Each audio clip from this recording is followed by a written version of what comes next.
Dear colleagues, Ministry of Defense spokesperson Mr. Vilyen Pidgornyy will speak on Russia's military aggression in eastern Ukraine. Mr. Pidgornyy, the floor is yours.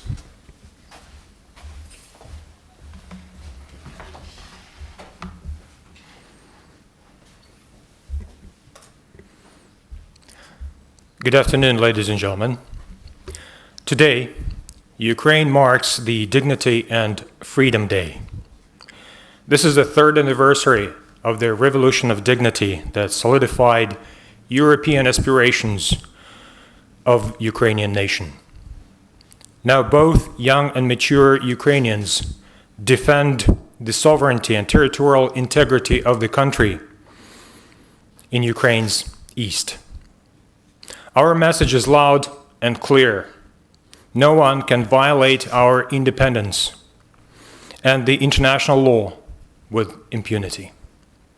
Ukraine and the whole of the international community stand behind the universal values of freedom, democracy, and human rights. Now let me give you a weekly update on the events of the military conflict and Russian aggression against Ukraine between November 14th and 20th. Russia-backed militants continued to carry out attacks on Ukrainian positions across the whole front line.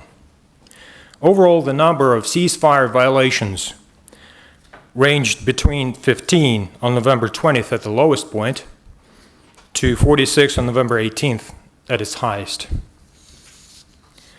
Russian proxy contingent kept on firing from heavy weapons, especially 82mm and 120mm mortars, as well as 152mm artillery.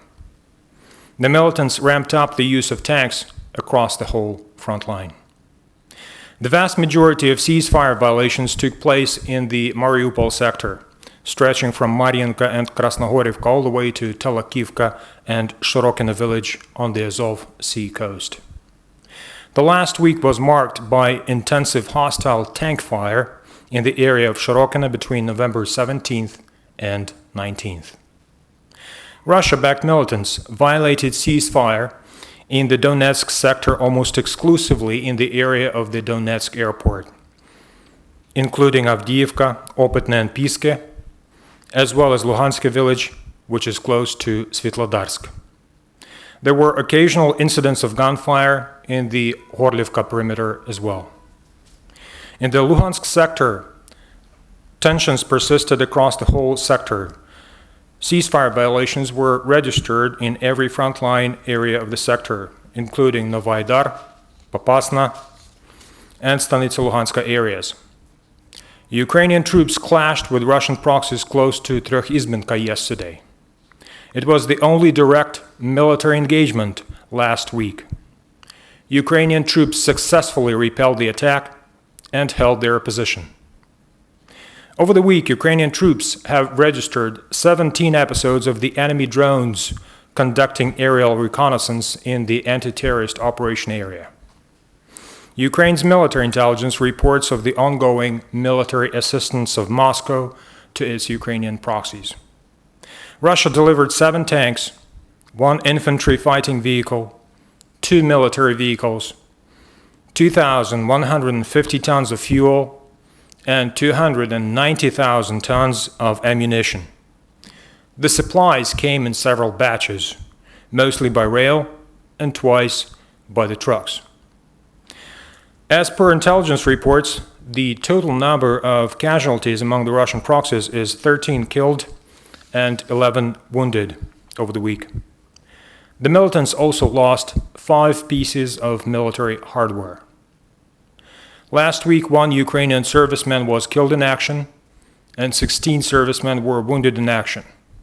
Moreover, 1 Ukrainian soldier passed away in the Dnipro hospital on November 19th.